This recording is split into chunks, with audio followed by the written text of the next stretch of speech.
کہ میں جرأت مسا مبالو کرے اور مباہلے لا تیار ہے. وہ خود کہہ رہے ہیں کہ مناظرن کے چھڈ مباہلے کرنے لا تیار ہیں. اب وہ مناظرہ کیوں؟ اب بھائی آپ جب یعنی تقریر کرنا شروع کرتے ہیں تو احناف کے خلاف دلائل دینا شروع کر دیتے ہیں. وہاں تو آپ کہہ رہے ہیں کہ رب الیدین فلاں جگہ ثابت ہے، فلاں جگہ ثابت ہے، فلاں صحابی نہیں کہ اس طرح باتیں کر رہے ہوتے ہیں.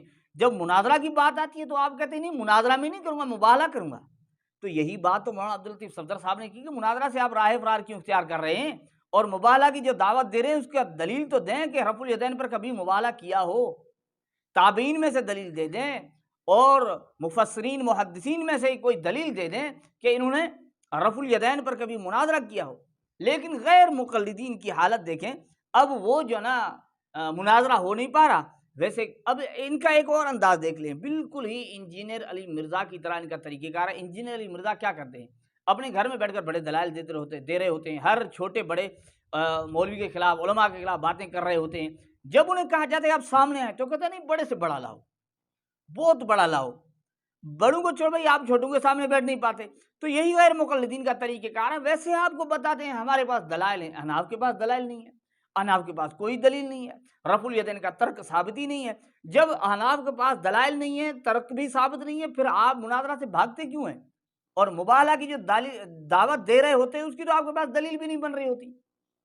تو ناظرین کرام یہ دیکھیں، یہ ان کا ایک قسم کا دھوکہ اور فراڈ اور بھاگنا، اور یہ ان کی واضح شکست ہے جو لوگوں کو بتا رہے ہوتے ہیں کہ بھئی ہمارے پاس دلائل ہیں. ان کا جھوٹ اور ان کا فریب، ان کا یعنی پردہ فاش ہو رہا ہے. اب ان کے پاس سوائے راہ فرار اختیار کرنے کی کوئی طریقہ کار نہیں ہے. اور پھر دارالعلوم دیوبند کا فتویٰ دکھایا. اب دیکھیں دارالعلوم دیوبند کا فتویٰ دکھایا لیکن پورا پڑھ کر نہیں سنا. وہاں کہہ رہے ہیں کہ فروعی مسائل میں جو ہے نا مباہلہ جائز ہے، حالانکہ وہاں فروعی مسائل کا لفظ ہی نہیں لکھا ہوا ہے. اتنا جھوٹ بولا ہے اس نے جمالی صاحب نے. وہاں یہ لکھا ہوا ہے حق و باطل. حق و باطل کے سلسلے میں اگر دلائل سے بات نہیں بن رہی ہوتی تو وہاں جو ہے نا آپ مباہلہ کر لیں، سارے اکٹھے ہو کر جو ہے نا کر لیں. اور پھر یہ کہتے ہیں کہ بھائی جو حق پر نہیں ہوتا وہ تباہ ہو جاتا. آپ بتائیں جو آپ نے حوالے دیے اس میں آپ دکھائیں کہ وہاں مباہلہ ہوا اور اس کے بعد فریق مخالف جو ہے نا حق پر نہیں تھا، اس کا یہ نقصان ہوا. جو آپ نے حوالے پڑھے کہ کن کتب میں سے آپ نے بتایا ہے، کہاں سے بتایا ہے، ان کا نتیجہ کیا نکلا ہے، نتیجہ بھی تو بتائیں نا. لیکن ادھوری بات، غیر مقلد ادھوری بات کر کے بھاگتا ہے، راہ فرار اختیار کرتا ہے. اور ایک اور بات یاد رکھیں، اب بھائی دیکھیں ویسے تو سارا دن مناظروں کی بات کرتے ہیں کہ بھئی ہم نے مناظرے اتنی ہم نے فتوحات حاصل کی ہیں، فلاں مناظرہ ہم نے فتح کیا، فلاں میں دیوبندی کو شکست ہو گئی.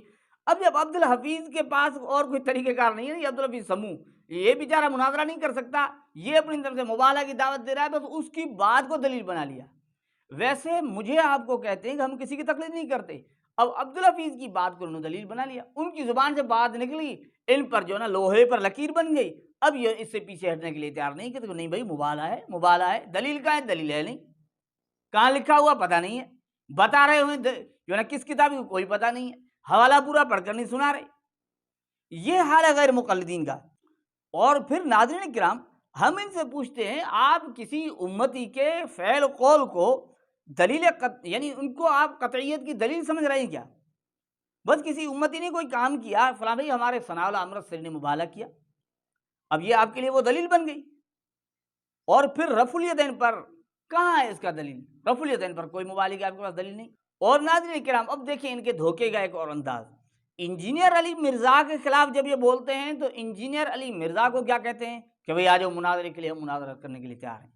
آپ نے دیکھا ہوگا نا ان کی جو بھی اٹھتا ہے انجینئر علی مرزا کو کیا کہتا ہے؟ آ جاؤ مناظرے کے لیے، سامنے آ جاؤ، میدان میں آ جاؤ. اب اہل سنت والجماعت سے اتنا یہ یعنی خائف ہو چکے ہیں، اتنی شکست کھا چکے ہیں، اب کیا کہہ رہے ہیں بھئی مناظرہ نہیں مباہلہ ہوگا. اب اہل سنت والجماعت کی طرف سے مولانا عبداللطیف صفدر صاحب نے یہ نہیں کہا کہ ہم مباہلہ نہیں کرتے، انہوں نے کہا ہم مباہلہ کے لیے تیار ہیں لیکن آپ دلیل تو دیں کہ کبھی رفع الیدین پر مباہلہ کیا ہو اللہ کے رسول نے، صحابہ نے، کوئی دلیل تو دیں. تو ناظرین کرام بات واضح ہے، غیر مقلدین جو یہ کہتے ہیں ہم دلیل کے بغیر بات نہیں مانتے، یہ بالکل ہی جھوٹ ہے. بغیر دلیل کے اتنی ساری گفتگو کر رہے ہوتے ہیں، ان کے پاس کوئی دلیل نہیں ہوتی. اب بھی وہی سوالات مولانا عبداللطیف صفدر صاحب کے غیر مقلدین پر قرض ہیں کہ بھائی رفع الیدین پر مباہلہ اللہ کے رسول نے کبھی کیا ہے تو بتائیں، اور وہ حدیث بتائیں، اگر آپ کے پاس حدیث ہے کہ رفع الیدین پر مباہلہ کرنا ضروری ہے یا جائز ہے تو آپ حدیث پیش کریں، ہم مباہلہ کے لیے اب بھی تیار ہیں، آج بھی تیار ہیں۔ لیکن غیر مقلدین بیچارے روز آئے دن کوئی ایک نئی ویڈیو جاری کرتے ہیں، بھائی مباہلہ فلاں جگہ ہے فلاں جگہ ہے، اور ان کی بیچاروں کی حالت یہ ہے کہ ان عبارات کو جو دکھا رہے ہیں بطور دلیل پوری طرح پڑھتے بھی نہیں، اور ان کی کتب کا نام بھی نہیں بتاتے، اور پوری طرح دکھاتے بھی نہیں، پتہ چل جاتا ہے نا کہ جھوٹ کا پردہ فاش ہو جاتا ہے۔ تو ناظرین کرام یہ ان کی حالت ہے۔ یہ ہے حقیقت۔